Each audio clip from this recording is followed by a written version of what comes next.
Hello friends, हम लोग NCERT जीव विज्ञान कक्षा 11वीं इसका 8वां चैप्टर पढ़ रहे हैं, कोशिका जीवन की इकाई। इसका अब ये तीसरा वीडियो है जिसमें हम पढ़ने वाले हैं कोशिका भित्ति। पिछले क्लास में मैंने आपको कोशिका झिल्ली तक पढ़ा दिया है। तो देखिए, जो कोशिका भित्ति है पादप में, जैसे कि ये एक कोशिका इधर है, एक कोशिका इधर है, ठीक है, दो कोशिकाएं हैं। तो जो कोशिका भित्ति है आपस में ये कोशिकाओं की जुड़ी होती है, इसको अपन मध्य पटलिका कहते हैं, ठीक है, मध्य पटलिका, और इसी को इंग्लिश में मिडिल लैमेली कहते हैं, ठीक है। ये कैल्शियम और मैग्नीशियम पेक्टेट का बना होता है। पेक्टेट मतलब उसका साल्ट होता है, कैल्शियम और मैग्नीशियम पेक्टेट यानी उसका साल्ट होता है जिसका ये बना होता है, ठीक है। और जो कोशिका है, जैसे मान लो ये कोशिका है सपोज, ठीक है, ये कोशिका है, तो इसकी जो वॉल है वो 3 लेयर में बटी रहती है, 3 लेयर की बनी होती है, ठीक है। प्राइमरी वॉल, सेकेंडरी वॉल और टर्शियरी वॉल, यानी प्राथमिक भित्ति, द्वितीयक भित्ति, तृतीयक भित्ति। तो ये प्राइमरी है, प्राथमिक भित्ति, ठीक है, प्राइमरी वॉल, ठीक है, प्राथमिक भित्ति। उसके बाद जो दूसरा है ये सेकेंडरी वॉल है, सेकेंडरी वॉल और यानी द्वितीयक भित्ति, और तीसरा है तृतीयक भित्ति यानी टर्शियरी वॉल, टर्शियरी वॉल, तृतीयक भित्ति, ठीक है, ऐसा है। सबसे पतली है तृतीयक भित्ति। प्राइमरी और तृतीयक मतलब प्राथमिक और तृतीयक ये तीनों 1 से 3 माइक्रोन मोटे होते हैं, जबकि द्वितीयक भित्ति 5 से 10 माइक्रोन होता है, ठीक है। इसके अलावा जो द्वितीयक भित्ति है वो फिर से 3 स्तरों में, ऐसे उप स्तरों में बटी रहती है, जिसके जो बीच वाली स्तर है वो सबसे मोटी रहती है, बाकी सब पतले पतले रहते हैं। इसके अतिरिक्त एक और जो चीज है कि ये जो भित्ति है इसमें छोटे छोटे गड्ढे जैसे होते हैं, इनको अपन पिट्स कहते हैं, ठीक है। पिट्स मतलब गड्ढे, छिद्र, ठीक है, प्राइमरी पिट फील्ड्स भी कहते हैं इसी को। और ये आर पार जो है ऐसे नली के रूप में खुलती है, ये आर पार खुल जाती है नली के रूप में, ठीक है। इसको अपन प्लाज्मोडेस्मेटा कहते हैं, प्लाज्मोडेस्मेटा इसको कहते हैं, ठीक है, ये ऐसा प्लाज्मोडेस्मेटा। और प्लाज्मोडेस्मेटा से क्या होता है कि एक कोशिका से दूसरी कोशिका में पदार्थों का आवागमन चलते रहता है, जैसे ये इससे आवागमन चलते रहता है। प्लाज्मोडेस्मेटा शब्द जो है स्ट्रासबर्गर ने दिया था, स्ट्रासबर्गर ने, ठीक है। तो इस तरह से कोशिका भित्ति जो है पारगम्य होती है, और कोशिका जब तक जीवित रहती है इसमें से पदार्थों का आवागमन चलते रहता है, और कोशिका को जो पोषक पदार्थ है CO2 O2 ये सब उसमें एक्सचेंज होते रहते हैं, ठीक है। लेकिन जब इसी में लिग्निन, पेक्टिन, सुबेरिन का जमाव हो जाता है कोशिका भित्ति में, तो ये छिद्र बंद हो जाते हैं और कोशिका की मौत हो जाती है। तो जो पुरानी कोशिकाएं हैं पादप में, उनकी मौत हो चुकी रहती है, वो मृत कोशिकाएं होती हैं। लेकिन जो मृदोतक है ना, या मतलब मृदोतक मतलब पेरेन्काइमेटस, और जो विभज्योतक यानी मेरिस्मेटिक, और तीसरा कोलेनकाइमेटस यानी स्थूलकोणोत्तक, ये तीनों ऊतक जिंदा रहते हैं, इसमें आवागमन चलते रहता है, लेकिन उसकी कोशिका भित्ति में ज्यादा कुछ एक्स्ट्रा पदार्थों का जमाव नहीं होता है, लेकिन सुबेरिन, पेक्टिन ज्यादा नहीं जमा होते हैं। और ये जो कोशिका भित्ति है ये सेलुलोज की बनी होती है पादपों में, और अगर ये कवक में है तो ये काइटिन की बनी होती है। लेकिन जो सेलुलोज है उसके साथ एक और चीज होता है, वो होता है हेमीसेलुलोज, ठीक है। सेलुलोज के एक्चुअली तंतुनुमा संरचनाएं होती है, और हेमीसेलुलोज का मैट्रिक्स यानी आधार द्रव्य होता है। तो उस मैट्रिक्स में, जैसे कि मान लो ये मैट्रिक्स से आधार द्रव्य है, ठीक है, तो इसमें इस तरह से फाइबर्स ऐसे सस्पेंडेड रहते हैं, ये सेलुलोज के फाइबर्स होते हैं, और जो आधार द्रव्य है वो हेमीसेलुलोज का होता है। तो इस तरह से ये कोशिका भित्ति पाई जाती है। कवक व पौधों की जीव द्रव्य झिल्ली के बाहर पाए जाने वाले दृढ़ निर्जीव आवरण को कोशिका भित्ति कहते हैं। कोशिका भित्ति कोशिका को केवल यांत्रिक हानियों और संक्रमण से ही रक्षा नहीं करता है, बल्कि हम कोशिकाओं के बीच आपसी संपर्क बनाए रखने तथा अवांछनीय बृहद अणुओं के लिए अवरोध प्रदान करता है। तो कोशिकाओं के बीच आपसी संपर्क कैसे बना रहता है? तो जो छिद्र आपने देखा आर पार पहुंचे हुए हैं, जिसको हमने प्लाज्मोडेस्मेटा कहा, उसके द्वारा कोशिकाएं एक दूसरे के साथ पदार्थों का आवागमन जो है एक्सचेंज करते रहते हैं। लेकिन जो बड़े पदार्थ हैं जिनको नहीं जाना है कोशिका के अंदर, उनको नहीं भी जाने देता है। शैवाल की कोशिका भित्ति सेलुलोज, गैलेक्टेंस, मैनेंस व खनिज जैसे कैल्शियम कार्बोनेट की बनी होती है। देखिए, जो शैवाल होती है उसकी कोशिका भित्ति के बाहर ये जो गैलेक्टेन मैनेन का एक स्तर और होता है। इससे क्या होता है, जब वो पानी के संपर्क में रहते हैं तो चिपचिपा श्लेष्म जैसा पदार्थ बना लेते हैं, म्यूकस जैसा पदार्थ बना लेते हैं, और वो श्लेष्म चिपचिपा रहता है और उसमें पानी थोड़ी सी स्टोर होकर संग्रहित होकर रहती है, जिससे अगर पानी कम भी हो जाता है, सूख भी जाता है, तो कुछ दिन तक शैवाल उसके बल पे भी जिंदा रह जाते हैं। और इसके ऊपर कैल्शियम कार्बोनेट का आवरण हो जाता है कुछ शैवालों में, ठीक है, जैसे बाउकेरिया है या केरा है। केरा के जो सरफेस है, केरा एक शैवाल का नाम है, उसकी सतह पे कैल्शियम कार्बोनेट का भी जमाव हो जाता है, जिससे वो काफी मजबूती उनको मिल जाती है, ठीक है। दूसरे पौधों में यह सेलुलोज व हेमीसेलुलोज पेक्टिन व प्रोटीन की बनी होती है, ठीक है। तो मुख्यतः जो सेल वॉल है उसमें सेलुलोज हेमीसेलुलोज रहता है, इसमें पेक्टिन का जमाव रहता है और कुछ में प्रोटीन भी कुछ हद तक जमा हो सकता है, हालांकि प्रोटीन की मात्रा बहुत कम होती है। नवपादक कोशिका में कोशिका भित्ति में स्थित प्राथमिक भित्ति में वृद्धि की क्षमता होती है, जो कोशिका की परिपक्वता के साथ घटती जाती है व इसके साथ कोशिका के भीतर की तरफ द्वितीय भित्ति का निर्माण होने लगता है। तो अभी मैंने आपको 3 स्तर जो बताए थे, प्राथमिक भित्ति, द्वितीयक भित्ति, तृतीयक भित्ति जो बताए थे, तो ये एक के बाद एक बनते चले जाते हैं। सबसे पहले प्राथमिक भित्ति, उसके अंदर द्वितीयक, उसके अंदर तृतीयक, इस तरह की भित्ति बनते चले जाते हैं। मध्य पट्टिका के बारे में आपको बताया कि दो कोशिका भित्ति आपस में जुड़ी होती है, इसको मध्य पट्टिका कहते हैं, मिडिल लेवल। और ये कैल्शियम मैग्नीशियम पेक्टेट, मुख्यतः कैल्शियम पेक्टेट जो ज्यादा मात्रा में होती है उसका बना होता है। तो मुख्यतः कैल्शियम पेक्टेट की बनी होती है, जो आसपास की विभिन्न कोशिकाओं को आपस में चिपकाए व पकड़े रहती है। कोशिका भित्ति एवं मध्य पट्टिका में जीव द्रव्य तंतु प्लाज्मोडेस्माटा आड़े तिरछे रूप में स्थित रहते हैं, जो आसपास की कोशिका द्रव्य को जोड़ते हैं। तो इसी को मैं आपको बता रहा था कि जो छोटे छोटे छिद्र होते हैं जो कोशिका भित्ति में आर पार छिद्र बनाते हैं, इनको हम कहते हैं प्लाज्मोडेस्माटा, जो एक कोशिका को दूसरी कोशिका से संपर्क में रखती है। एक्चुअली क्या होता है, देखिए हमारे में जीवों में, जंतुओं में जो कोशिकाएं होती है थोड़ी दूर दूर होती है, ठीक है, और इनमें बीच बीच में जो स्थान है इसमें ऊतक द्रव्य भरा होता है, और ये जो ऊतक द्रव्य होता है इसी से कोशिकाएं एक मतलब जो पोषक पदार्थ है, ऑक्सीजन है, CO2 है, इनका आदान प्रदान करते हैं, ठीक है, इन्हीं से। लेकिन जो पादप कोशिकाएं हैं वो एक दूसरे से जुड़ी रहती हैं, वो अलग अलग नहीं रहती हैं, और इनके मध्य इस तरह का कोशिका द्रव्य भी नहीं होता। तो फिर ये अपने लिए आवश्यक पदार्थों का आदान प्रदान एक दूसरे से करते हैं, क्योंकि वे कोशिकाएं जो जाइलम फ्लोएम के सीधे संपर्क में रहती हैं। एक्चुअली देखिए मैंने आपको कई क्लासेस में बताया भी है, अगर आप शुरू से पढ़ते रहे हो तो। जैसे मान लो ये पादप है, तो कोशिकाएं इस तरह से एक के ऊपर एक लेयर बना के रह रही हैं, और मान लो कि ये जाइलम फ्लोएम है जो अंदर में है, तो जाइलम फ्लोएम के संपर्क में ये जो कोशिकाएं हैं इनको तो डायरेक्टली जल और भोज्य मिल जाएंगे, भोजन पदार्थ मिल जाएंगे, लेकिन फिर इधर की कोशिकाओं को कैसे मिलेंगे? तो इन कोशिकाओं से ये कोशिकाएं इसी प्लाज्मोडेस्माटा से जुड़ी रहती हैं, और उनके माध्यम से इनको भी पोषक पदार्थ मिलते रहते हैं, एक दूसरे को ये एक्सचेंज करते रहते हैं। तो प्लाज्मोडेस्माटा के माध्यम से जाइलम फ्लोएम के दूर वाले लेयर में कोशिकाओं के उनमें भोज्य पदार्थ और ऑक्सीजन पहुंचते रहता है, ठीक है। ठीक, अब है अंतःझिल्लिका तंत्र। देखिए इसका मतलब ये है, कोशिका के अंदर बहुत सारे ऐसे कोशिकांग हैं जो झिल्लियों से घिरे हुए हैं। इनमें राइबोसोम को, सेंट्रोसोम को छोड़ दें तो लगभग हर कोशिकांग एक या दो झिल्ली से घिरा हुआ है, तो इसीलिए इनको हम झिल्ली तंत्र कहते हैं। और इसके कारण से कोशिका का अंदर का जो भाग है वो छोटे छोटे चेंबर्स में बटा हुआ मानते हैं, क्योंकि मान लो एक माइटोकॉन्ड्रिया है, उसके अंदर का एक चेंबर हो गया, दूसरा है उसके अंदर है क्लोरोप्लास्ट, उसके अंदर है, ऐसा, ठीक है। तो इसको झिल्ली तंत्र कहते हैं। झिल्लीदार अंगक कार्य व संरचना के आधार पर एक दूसरे से काफी अलग होते हैं। इनमें बहुत से ऐसे होते हैं जिनके कार्य एक दूसरे से जुड़े रहते हैं, उन्हें अंतःझिल्लिका तंत्र के अंतर्गत रखे जाते हैं।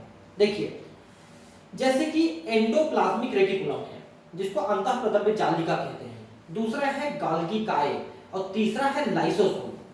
तो अंतःप्रदव्य जालिका, गाल्गी काय और लाइसोसोम एक दूसरे से जुड़ करके एक दूसरे की सहायता से कार्य करते हैं, ठीक है। तो इसी तरह से अगर जैसे कि मान लो केंद्रक है, तो केंद्रक की बाह्य झिल्ली अंतःप्रदव्य जालिका से जुड़ी होती है, अंतःप्रदव्य जालिका गाल्गी काय से जुड़ी होती है, गाल्गी काय से लाइसोसोम बनते हैं, है ना।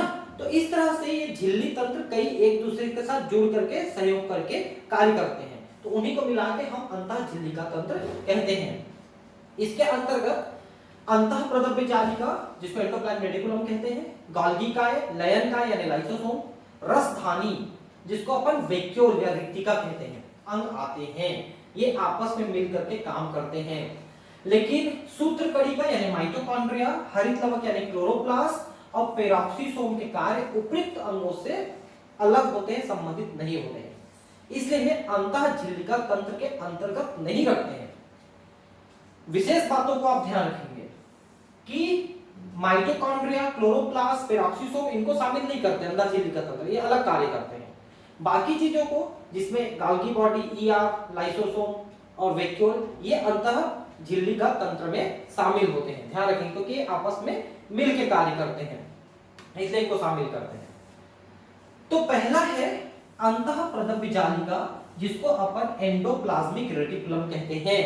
तो अगर आप इसकी संरचना देखो कैसे रहता है, तो ये केंद्रक है, देखिए ठीक है, ये केंद्रक है, ऐसे पूरा गोल केंद्रक है। इस केंद्रक की जो झिल्लियां होती है, दो झिल्ली होती है केंद्रक में, एक झिल्ली अंदर एक झिल्ली बाहर, ठीक है। तो यही झिल्ली जो है ऐसे आगे बढ़ करके एक जालिका जैसे पूरा एक तंत्र बना लेता है, इसको हम अंतः प्रदब्य जालिका कहते हैं।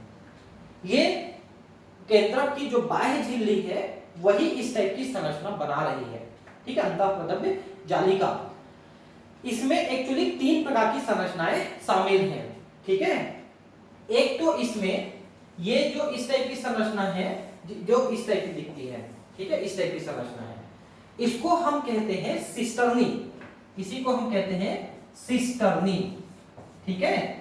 ये एक प्रकार की है संरचना। इसमें दूसरी प्रकार की संरचना ये जो आपको दिख रही है, ट्यूब जैसी दिख रही है, देखिए ऐसे करके ट्यूब जैसी बनी हुई है, इनको अपन कहते हैं टिब्यूल्स, ठीक है, टिब्यूल्स कहते हैं, नलिकाएं कहते हैं।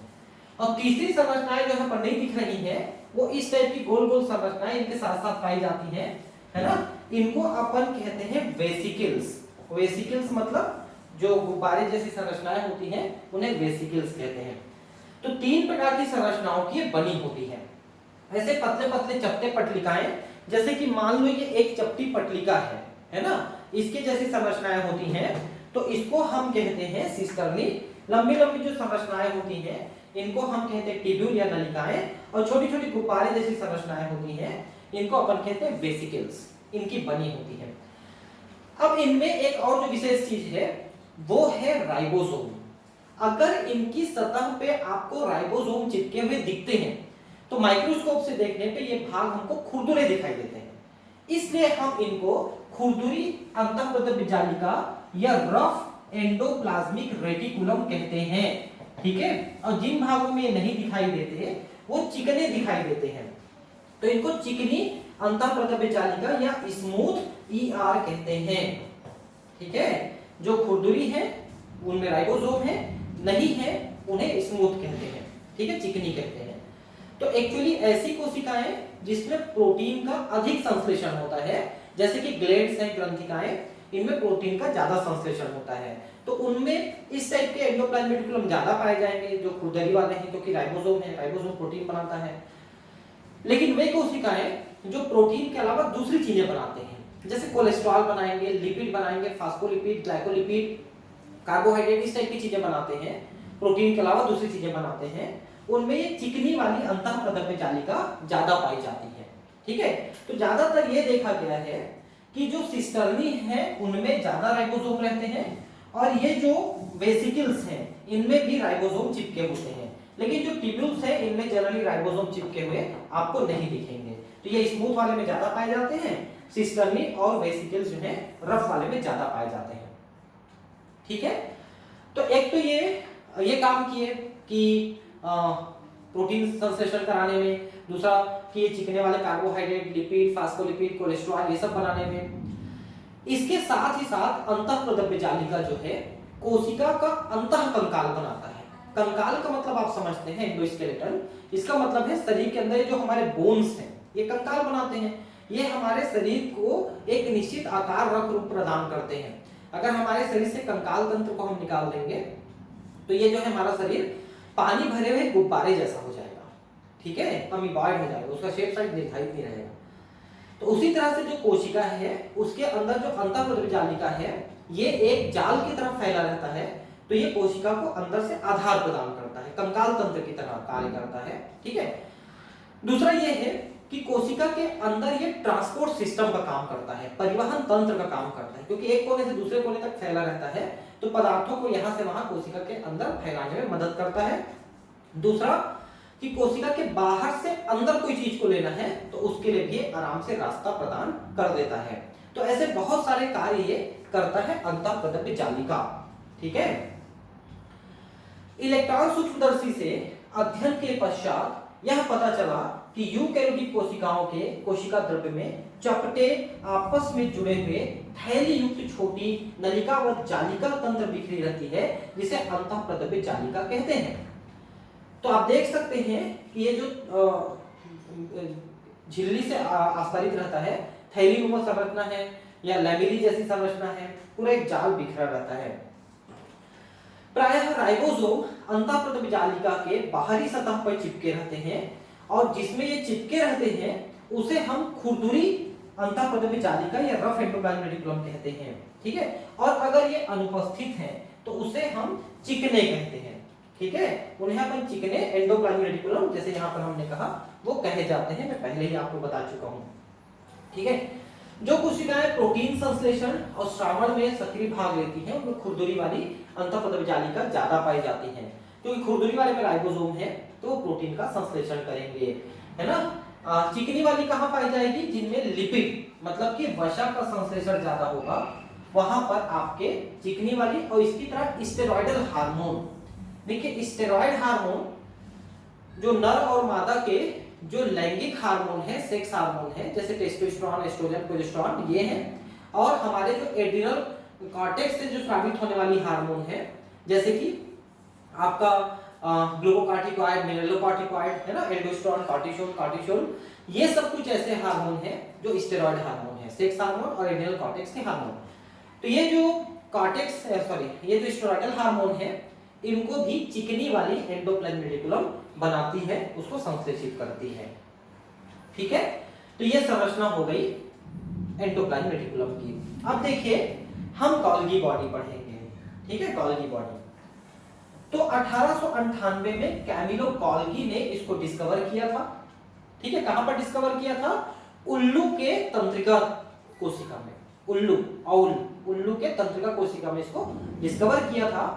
और ये देखा था कि जंतु कोशिका में विशेषकर ये केंद्रक के पास पाए जाने वाला उसी तरह की एक लगभग संरचना है जिस तरह की आपने एंडोप्लाज्मिक रेटिकुलम को देखा था, ठीक है। देखिए एंडोप्लाज्मिक रेटिकुलम और गोल्गी बॉडी के बारे में ज्यादा आपको समझना है तो मेरे व्हाइट बोर्ड में बने हुए कुछ वीडियोस और हैं मेरे चैनल में, ठीक है, आप उसको देखिएगा।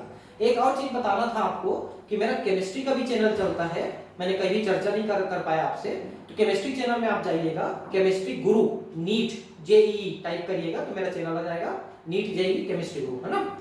उसमें आप जाइएगा, उसमें भी मैं हिंदी में पढ़ा रहा हूँ केमिस्ट्री को, ठीक है। सेकंड चैप्टर हम परमाणु संरचना पे काम कर रहे हैं तो वो आप देख सकते हैं, उसमें आपको पहला चैप्टर पूरा हो गया है, दूसरा चैप्टर चालू है उसमें, तो उसका भी आप लोग फायदा उठाइए, है ना, हिंदी मीडियम में। तो एक केंद्रक के पास पाए जाने वाली ये जो संरचना है इसको हमने गोल्गी काय कहा है, ठीक है। तो कैमिलो गोल्गी ने पहली बार केंद्रक के पास घनी रंजित जालिकावत संरचना तंत्रिका कोशिका में देखी। किसकी तंत्रिका में? उल्लू के तंत्रिका कोशिका में इसको देखी थी, ठीक है। और घनी रंजित, रंजित का मतलब क्या होता है? जिसका हमने अभिरंजन किया है और वो बढ़िया से कलर्ड हो गया है तो उसको हम रंजित कहते हैं, ठीक है। कई ऐसे रंजक होते हैं, इयोसिन है, फ्यूजन है, एसिटोकार्बाइन है, मेथिल ऑरेंज, मेथिल ब्लू, है ना, बहुत सारे रंजक होते हैं जिससे आप कोशिकाओं को का रंजन कर सकते हैं, उनको अभिरंजित कर सकते हैं, है ना। तो ये जो गोल्गी बॉडी है ये भी आराम से अभिरंजित हो जाता है और बढ़िया कलर दिखता है। इनको गोल्गी काय इन्हीं के नाम पे दिया गया है, ठीक है। यह बहुत सारी चपटी डिस्क आकार की थैली या कुंड से मिलकर बनी होती है जिनका व्यास 0.5 माइक्रोमीटर से 1 माइक्रोमीटर तक होता है। एक दूसरे से समांतर ढेर के रूप में मिलते हैं जिसे जालिकाएं कहते हैं, ठीक है, तो ये आप देख सकते हैं इस टाइप की संरचना मिलती है। ठीक है, तो देखिए एक्चुअली ये संरचना कैसी होती है मैं आपको दिखा रहा हूं कि ये कोशिका है। ठीक है, कोशिका में ये केंद्रक है, तो यहाँ पर इस टाइप की संरचना दिख रही है, देखिए इस टाइप की। ठीक है, इस टाइप की संरचना दिखती है, इनको हम कहते हैं सिस्टर्नी, यहाँ पर भी कहते हैं। ये एक्चुअली ये वही सिस्टर्नी है जो एंडोप्लाज्मिक रेटिकुलम से आके यहाँ पर बनाती है, सिस्टर्नी। केंद्रक की तरफ वाला भाग इसका फॉर्मिंग फेज कहलाता है। फॉर्मिंग का मतलब होता है बनने वाला, फॉर्मिंग फेज। ठीक है, फॉर्मिंग फेज, सॉरी ये फेज लिखा है ना, फेज। ठीक है, फॉर्मिंग फेज, इसी को सिस फेज भी कहते हैं, सिस, या इसी को ये जो है कॉन्वेक्स सरफेस है, मतलब उत्तल लेंस जैसा है, कॉन्वेक्स। तो चूंकि यहीं से ये बनते चले जाता है तो फॉर्मिंग फेस या सिस फेस कहते हैं, और ये कॉन्वेक्स है, उत्तल जैसा है। और ऊपर वाला ये यहां से परिपक्व हो रहा है, तो हम इसे मैच्योरिंग फेस कहते हैं। ठीक है, मैच्योरिंग फेस। तो आप मेरे वो व्हाइट बोर्ड में बने हुए वीडियोस को आप जरूर देखेंगे, उनमें हम एंडोप्लाज्मिक रेटिकुलम और गोल्गी बॉडी लाइसोसोम के बारे में थोड़ा ज्यादा विस्तृत बताए हैं। तो आप इंग्लिश मीडियम वाले आप एक काम करना, प्लेलिस्ट में जाना, उसमें आप सेल करके जो टॉपिक लिखा होगा प्लेलिस्ट में जाओगे तो उसमें आप जो है देख लेना, यूनिट 8 है वहां पर भी इंग्लिश मीडियम का, तो उसमें आप निकालोगे तो व्हाइट बोर्ड में बने हुए कुछ वीडियोस आपको दिखेंगे, तो आप उनको पढ़ना, उसमें आपको ये चीजें और ज्यादा डिटेल में पढ़ाया हुआ है। ठीक है, तो वहां से आपको समझ में आएगा। तो फॉर्मिंग फेस है ये, और इसी को ट्रांस फेस कहते हैं। ठीक है, और ये जो है अवतल दर्पण जैसा है, कॉनकेव, अवतल लेंस जैसा है, कॉनकेव सरफेस है। तो एक्चुअली गोल्गी बॉडी यहां से बनते हैं और ऊपर उठते जाते हैं, ऊपर में ये परिपक्व होकर के किनारे किनारे वेसिकल्स और वैक्यूल्स छोड़ देते हैं। तो इसमें भी छोटे छोटे वेसिकल्स इस टाइप के और बड़े बड़े वैक्यूल्स इस टाइप के रहते हैं। ठीक है, उन्हीं में से लाइसोसोम भी बनते हैं। तो ये जो आपको दिख रहे हैं, ये बड़े बड़े ये जो संरचनाएं दिख रही हैं, एक्चुअली वही सिस्टर्नी है जिसको हम देख रहे हैं। तो ये एक्चुअली इधर वाला जो है ये केंद्रक के पास वाला भाग है, इधर वाला मैच्योरिंग फेस है, इधर वाला। ठीक है, इसको समझ लेना है आपको। तो इनको जालिकाएं कहते हैं। गोल्गी काय में कुंडों की संख्या, कुंड किसको कहते हैं? सिस्टर्नी, सिस्टर्नी को हम कुंड कहेंगे, अलग अलग होती हैं।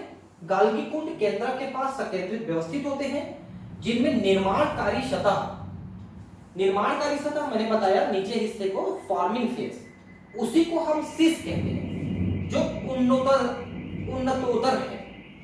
उन्नतोदर का मतलब क्या है? उन्नत उदर, मतलब ये उत्तल लेंस जैसा, उन्नत उदर उत्तल लेंस जैसा है ना? ये देख सकते हैं, इसी को कह रहे हैं, ये वाला फेस ये उत्तल लेंस जैसा है, तो उन्नत उदर कहलाता है ये। ठीक है, ऐसा है। वह परिपक्व सतह उल्टा वाला, ये उत्तल और अवतल ट्रांस होती है, मतलब जो अपोजिट सिरा है इसको कह रहा है कि ये परिपक्व सिरा मैच्योरिंग फेस है, जो कि कॉनकेव जैसा है, अवतल लेंस जैसा है, उसी को बोल रहा है। ये दो सतह होती है। अंगक सिस व ट्रांस सतह पूर्णतः अलग होते हैं, लेकिन आपस में जुड़े होते हैं। ठीक है, तो अलग अलग है जरूर, लेकिन एक दूसरे से ऊपर नीचे से जुड़े हुए हैं। गोल्गी काय का मुख्य कार्य द्रव्य को संवेष्टित कर अंतर कोशिकीय लक्ष्य तक पहुंचाना या कोशिका के बाहर श्रावण करना है। इसको समझिए क्या लिखा है।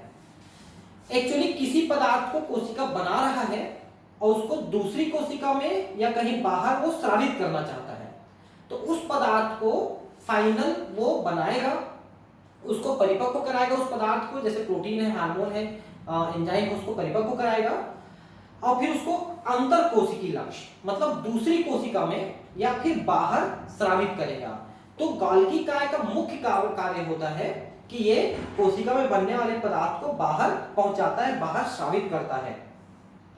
संवेष्टित द्रव्य अंतःप्रदव्य जालिका से पूटिका के रूप में गोल्गी के शीर्ष सिरे से संगठित होकर परिपक्व सतह की ओर गति करते हैं। ये क्या लिखा मैं आपको फिर से बताता हूं, समझ लीजिए।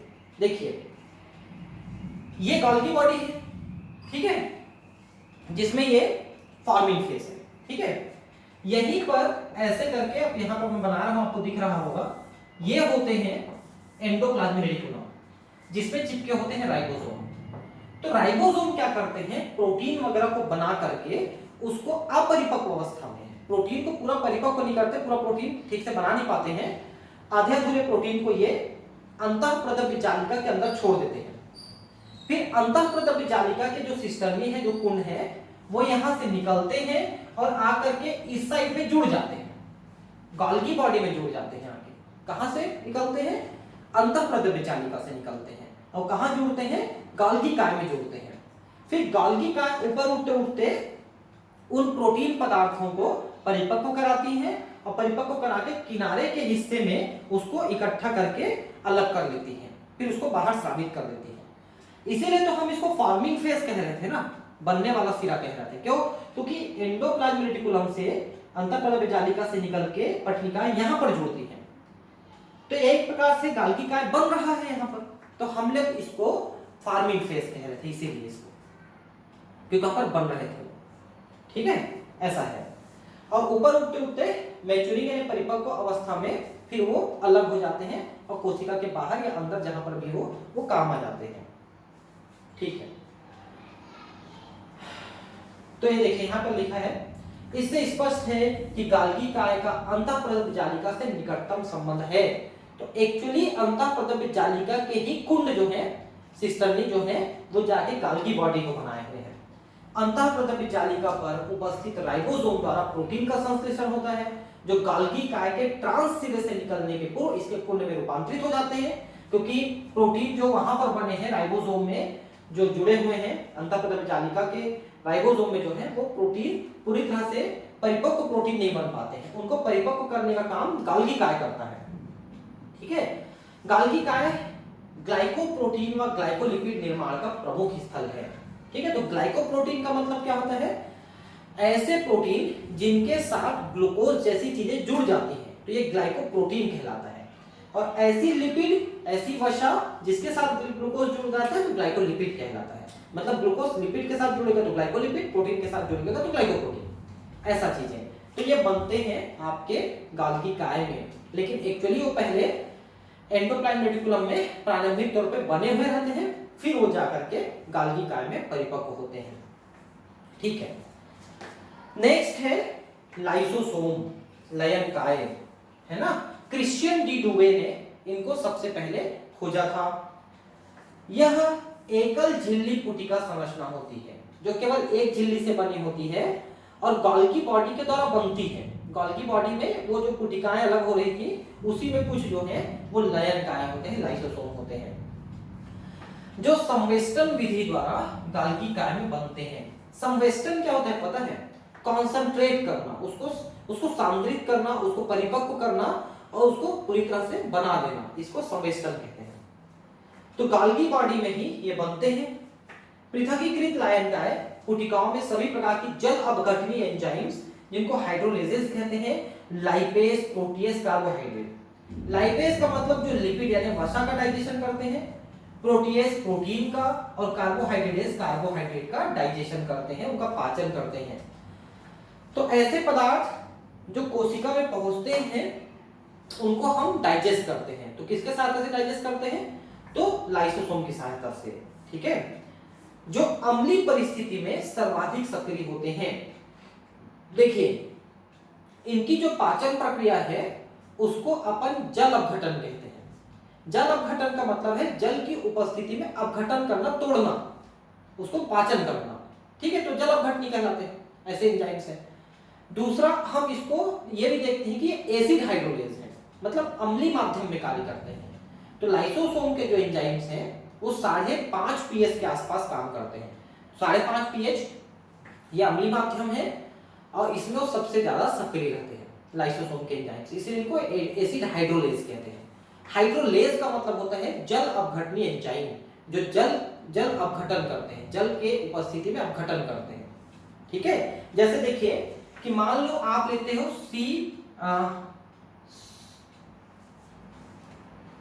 C12H22O11, ये सुक्रोज है।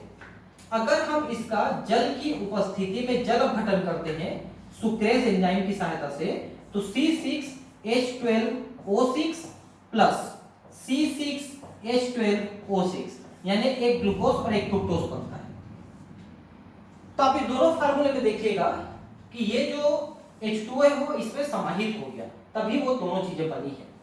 तो यहाँ पर जल का उपयोग हुआ इसलिए हम इनको जल अपघटनी एंजाइम कहते हैं, क्योंकि ये जल अपघटन करते हैं।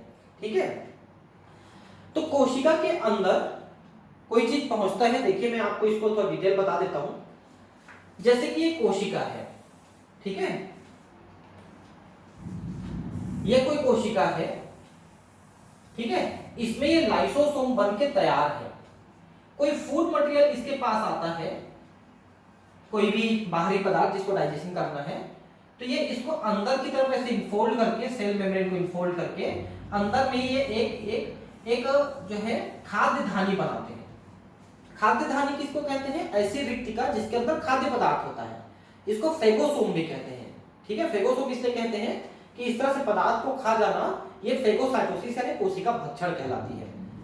तो ये जो खाद्य धानी बना है, जिसको फेगोसोम भी कहते हैं, फूड वैक्यूल भी कहते हैं, इसके साथ ये लाइसोसोम जुड़ जाता है और जुड़ करके इसके अंदर अपने डाइजेस्टिव एंजाइम को स्रावित कर देता है।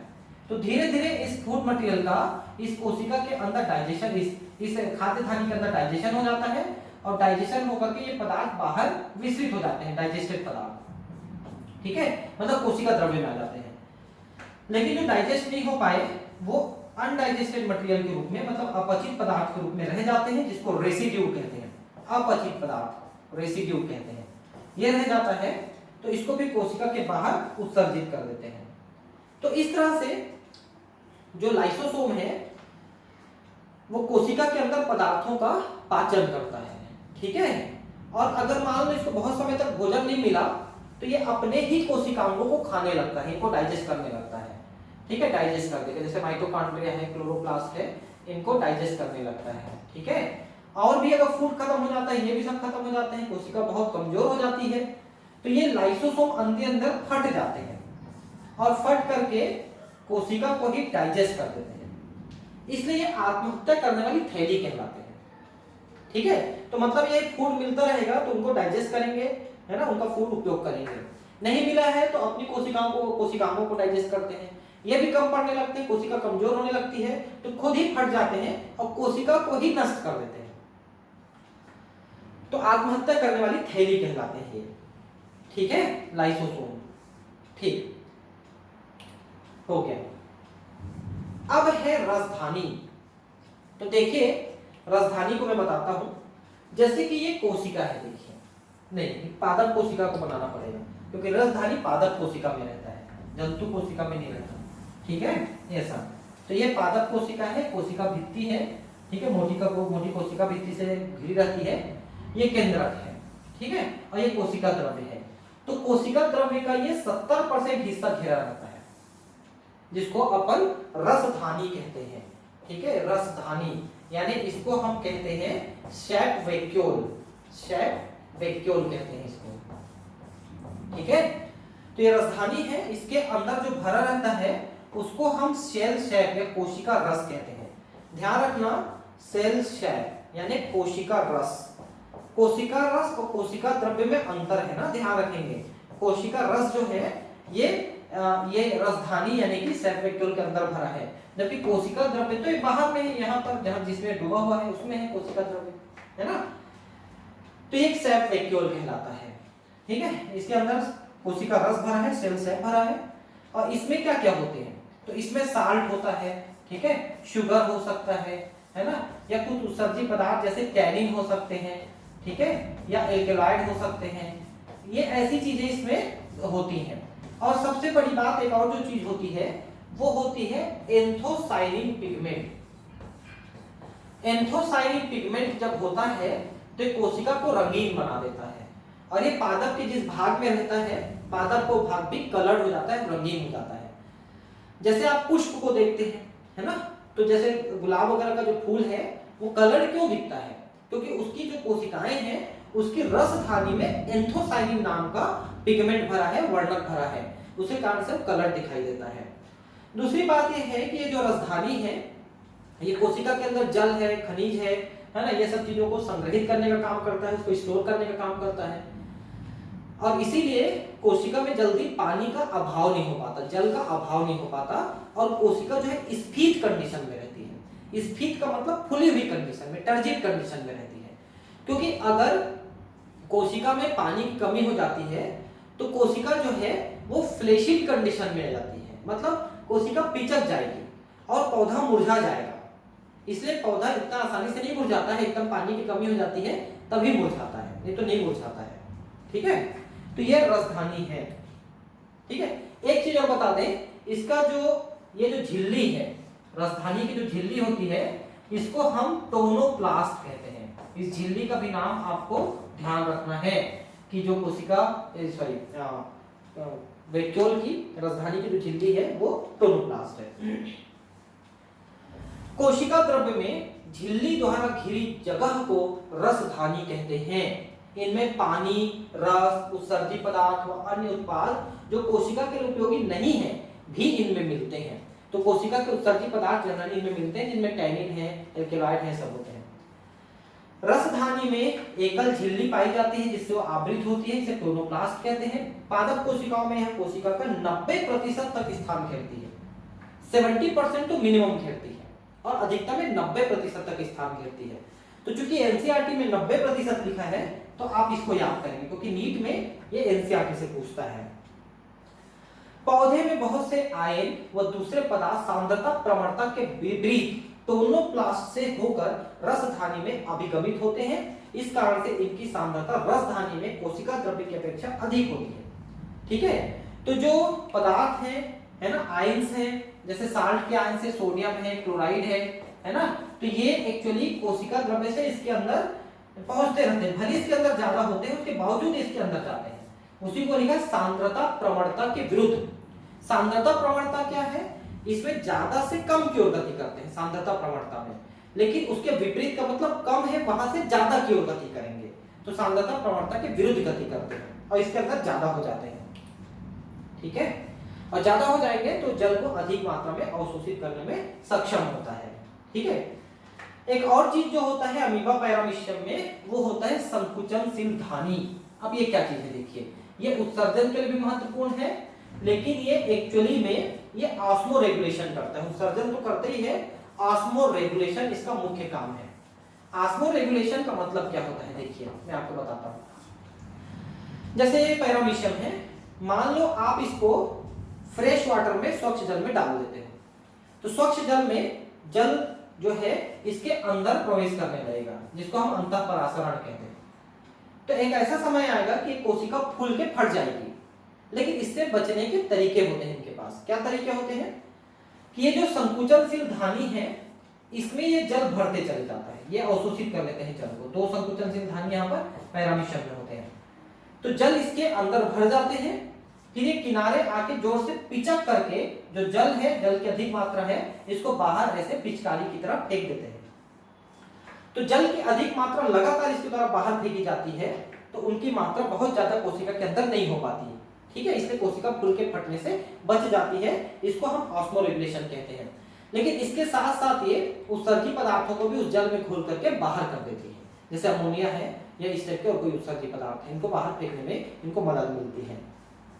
ठीक है, इनके जो कॉन्ट्रेक्टाइल वैक्यूल हैं, इनके साथ कुछ इस तरह के और भी भुजाएं जुड़ी होती हैं, इनको अपन रेडिएटिंग कैनाल्स कहते हैं, फीडिंग कैनाल्स भी कहते हैं। तो एक्चुअली जल पहले इनमें भरता है, फिर ये इसको अंदर उड़ेल देते हैं। ठीक है, तो जल जब अंदर पहुंचता है तो ये जो संकुचनशील धानी है फूल जाती है। फूले कंडीशन को अपन डायस्टोल कहते हैं। जैसे हृदय में डायस्टोल और सिस्टोल आप सुने होंगे, तो फूल जाता है तो डायस्टोल हो जाता है, फिर जब पिचक जाता है तो उसे हम सिस्टोल कहते हैं। ठीक है, सिस्टोल कहते हैं। तो इस टाइप से ये फूलते पिचकते रहता है, पानी इसके अंदर भरेगा तो फूलेगा, और पानी जब बाहर चला जाएगा तो पिचक जाएगा। ठीक है, बहुत सी कोशिकाओं जैसे आद्यजु में खाद्य रसधानी का निर्माण खाद्य पदार्थों को निगलने के लिए होता है। देखिए यहीं पर उसको भी दिखाया है मैंने, देखिए कैसे दिखाया है। तो ये देखिए, ये जो फूड पार्टिकल हैं, इसके कोशिका के अंदर प्रवेश कर रहे हैं। तो पैरामीशियम में तो एक विशेष यहाँ पर माउथ जैसी संरचना बनी होती है, जिसको अपन साइटोस्टोम कहते हैं। साइटोस्टोम, इसके द्वारा ये भोजन अंदर जाता है। अंदर जाके ये खाद्य धानी के रूप में इसके अंदर पहुंच गया। अभी मैंने लाइसोसोम पढ़ाया था, उसमें भी आपको खाद्य धानी बताया था। तो खाद्य धानी बन के अंदर पहुंच गए, फिर इनका वही लाइसोसोम के माध्यम से डाइजेशन करते रहते हैं, ये घूमते रहता है कोशिका द्रव्य में। और जो अनडाइजेस्टेड पदार्थ है, फिर ये साइटोपाइज या साइटोप्रॉक्ट के नाम से एक अंग होता है, इसके द्वारा ये बाहर चले जाते हैं। लेकिन ये सब चीजें सिर्फ पैरामीशियम में है, अमीबा में सब चीजें नहीं है, वो सिंपल कोशिका की झिल्ली से ये सारा काम कर लेता है। तो खाद्य धानी जो है कोशिका के अंदर आता है, हम इसमें भोजन को लेते हैं और फिर धीरे से उसको पाचन कर लेते हैं खाद्य धानी के अंदर लेकर के लाइसोसोम के माध्यम से। ठीक है, अब जो माइटोकॉन्ड्रिया है इसके बारे में हम आपको बताते हैं थोड़ा सा। ठीक है, देखिए पहले थोड़ा सा इंट्रोडक्शन देख लेते हैं। ठीक है, माइटोकॉन्ड्रिया देखिए, माइटोकॉन्ड्रिया का नाम इसलिए है क्योंकि ये थोड़ी सी लंबी संरचनाएं होती हैं, गोल संरचनाएं एकदम नहीं होती, लंबी संरचनाएं होती हैं। और तो इसलिए माइटोस का मतलब लंबी और कॉन्ड्रियम का मतलब कण, तो लंबे लंबे कण जैसे होते हैं। बेंडा ने इसका नाम माइटोकॉन्ड्रिया रखा था, है ना। वैसे सबसे पहले कोलिकर ने देखा, उसने इसका नाम सार्कोसोम रखा, फिर आल्टमान ने इसका नाम बायोप्लास्ट रखा, फिर बेंडा ने इसका नाम माइटोकॉन्ड्रिया रखा। तो माइटोकॉन्ड्रिया एक्चुअली पहले एक प्रकार के बैक्टीरिया थे जो यूकेरियोटिक कोशिका के अंदर प्रवेश कर गए तो माइटोकॉन्ड्रिया में बदल गए। ठीक है, और माइटोकॉन्ड्रिया कोशिका का पावर हाउस कहलाता है। ठीक है, इसमें श्वसन की प्रक्रिया होती है जिससे बहुत सारे एटीपी बनते हैं। तो ये वाला जो फोटो है ये आपके एनसीईआरटी में दिया है। इसमें दो झिल्लियां होती है, एक बाह्य झिल्ली होती है, एक आंतरिक झिल्ली होती है। और आंतरिक झिल्ली इस तरह से अंदर की तरफ इस तरह से इनफोल्डिंग बनाए हुए हैं, इसको हम क्रिस्टी कहते हैं। इसलिए आंतरिक झिल्ली की सतह जो है ज्यादा बड़ी हो जाती है। ठीक है, तो एक और फोटो मैंने यहाँ पर लगाया है, आप देख सकते हैं, ये है। तो आंतरिक झिल्ली ये देख सकते हैं आप, अंदर की तरफ इस तरह से इनफोल्डिंग किया हुआ है, इस तरह से इनफोल्डिंग किया हुआ है, इनको हम क्रिस्टी कहते हैं। ठीक है, ये क्रिस्टी। और इसकी आंतरिक सतह पे ऐसे छोटे छोटे पार्टिकल चिपके होते हैं, पार्टिकल, इनको हम ऑक्सीसोम कहते हैं। यहाँ पर नाम नहीं लिखा है, क्या नाम नहीं लिखा है, इनको हम ऑक्सीसोम या F1 पार्टिकल कहते हैं।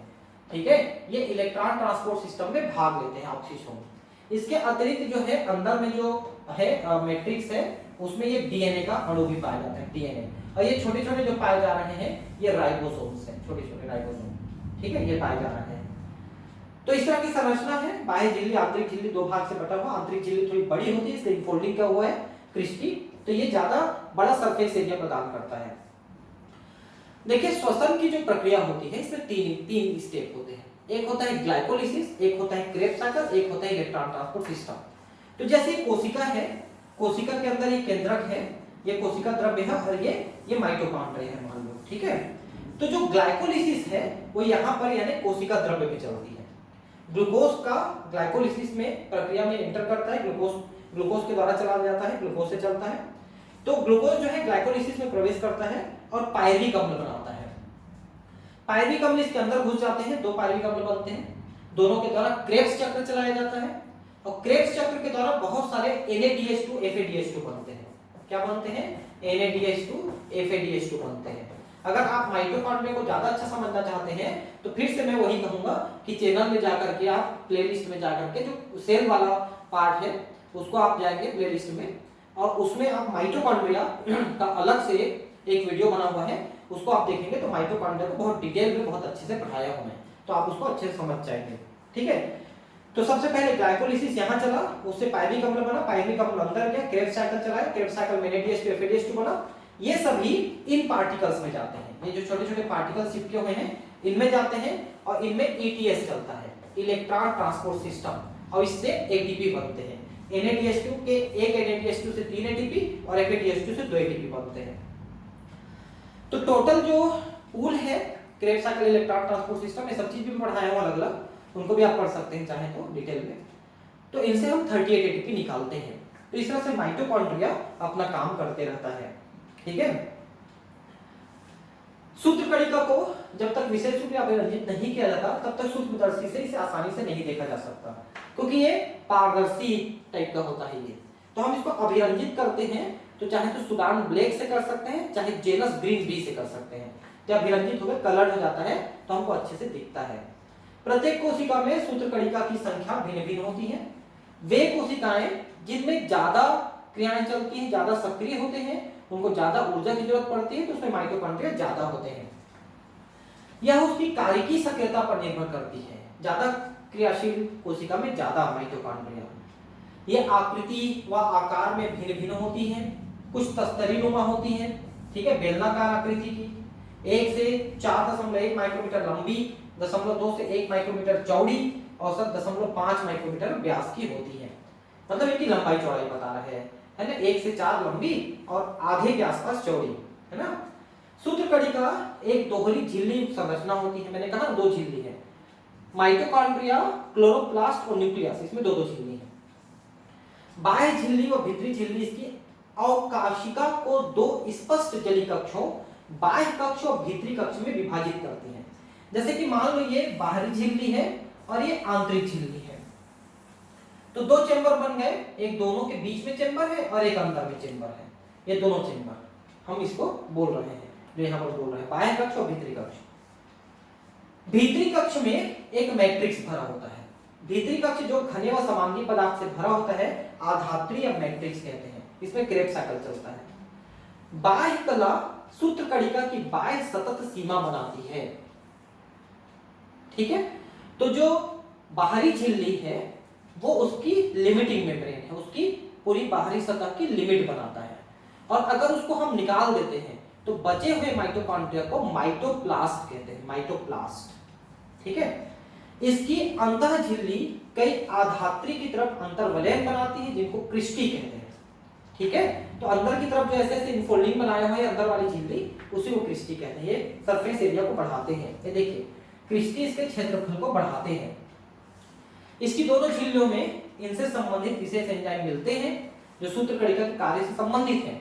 सूत्रकणिका में क्रेब्स साइकिल और इलेक्ट्रॉन ट्रांसपोर्ट सिस्टम की रिएक्शन भी चलता है। सब चीज को मैं माइटोकॉन्ड्रिया अलग से वीडियो है उसमें बताया हूं, आप वीडियो उसको देखें, ठीक है।